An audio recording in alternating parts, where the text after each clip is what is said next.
यानंतरची बातमी नागपूरमधून। नागपूर शहरातील काही शाळांना धमकीचे ईमेल प्राप्त झाल्याने एकच खळबळ उडाली आहे। या ईमेलमध्ये खलिस्तानचा उल्लेख असल्याची माहिती सूत्रांनी दिलेली आहे। या घटनेची माहिती मिळताच नागपूर पोलिसांनी तातडीने तपास सुरू केला।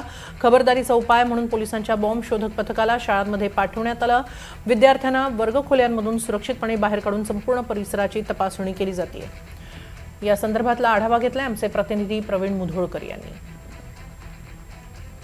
नागपूरच्या काही शाळांना बॉम्ब असल्याचा ईमेल आल्यानंतर पोलिसांनी अनेक शाळांमध्ये चौकशी जी आहे ती सुरू केली आहे। नागपूरच्या वर्धमान नगर मधल्या हे जी शाळा आहे ती त्या शाळेचं हे जे नाव आहे हे सेंटर पॉइंट शाळा आहे आणि या सेंटर पॉइंट शाळेमध्ये आपण पाहू शकतो की आता बॉम्ब शोधक आणि नाशक पथक जे आहे ते इथं दाखल झालेलं आहे आणि इथे पोलिसांच्या वतीनं चौकशी जी आहे ती केली जाते आहे। कुठलीही संशयास्पद वस्तू जी आहे ती सापडलेली नाहीये।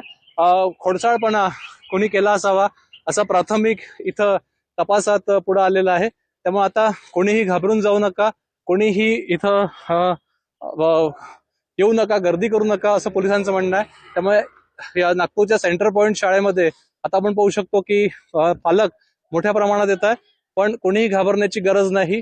पूर्ण शाळा शोधून काढली आहे, जिथे जिथे ईमेल आले तिथे तिथे शोधून काढण्यात आलं, पण कुठल्याही पद्धतीनं असं वादग्रस्त हा ईमेल जो आलेला आहे हा खोडसाळपणा केला असावा असा प्राथमिक तपासामध्ये आता उघड झालेला आहे। प्रवीण मुधोळकर, NDTV मराठी, नागपूर।